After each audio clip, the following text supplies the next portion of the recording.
Selamat datang di Suara Langit, suara kebenaran yang takkan padam. Jangan lupa subscribe dan nyalakan lonceng, agar kita terus bersama menjaga cahaya kebenaran. Sejarah manusia tidak dimulai dari teori sains yang penuh keraguan, tapi dari wahyu yang menegaskan bahwa kita semua adalah keturunan dari satu asal, Nabi Adam alaihissalam. Setelah Adam, umat manusia menjalani perjalanan panjang.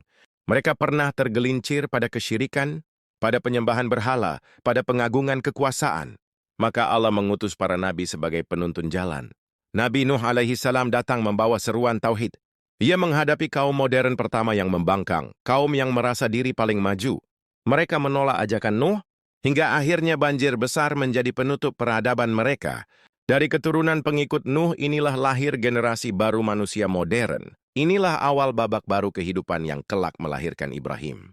Nabi Ibrahim alaihissalam dikenal sebagai bapak tauhid.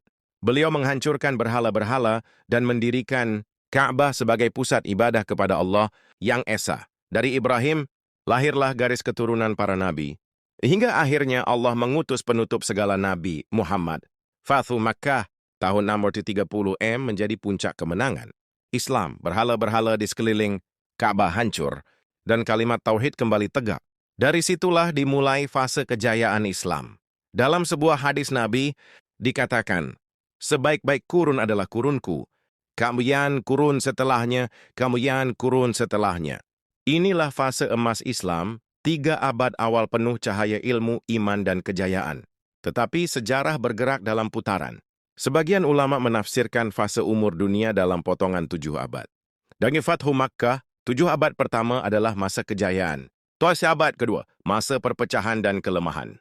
7 abad ketiga, masa menuju akhir zaman. Bila dihitung, maka umur dunia akan mencapai batasnya. Sekitar 7.000 tahun sejak Adam, atau kira-kira tahun 3130 Itu berarti dari sekarang, hanya tinggal 11,5 abad tersisa. Artinya kita sedang berada di gerbang fase terakhir, menjelang turunnya Imam Mahdi dan kembalinya Isa Al-Masih sebagai penegak kebenaran. Waktu itu bukan lagi jauh, tetapi semakin dekat. Inilah pesan Suara Langit. Sejarah bukan sekadar catatan masa lalu, melainkan peta yang memberi kita tanda.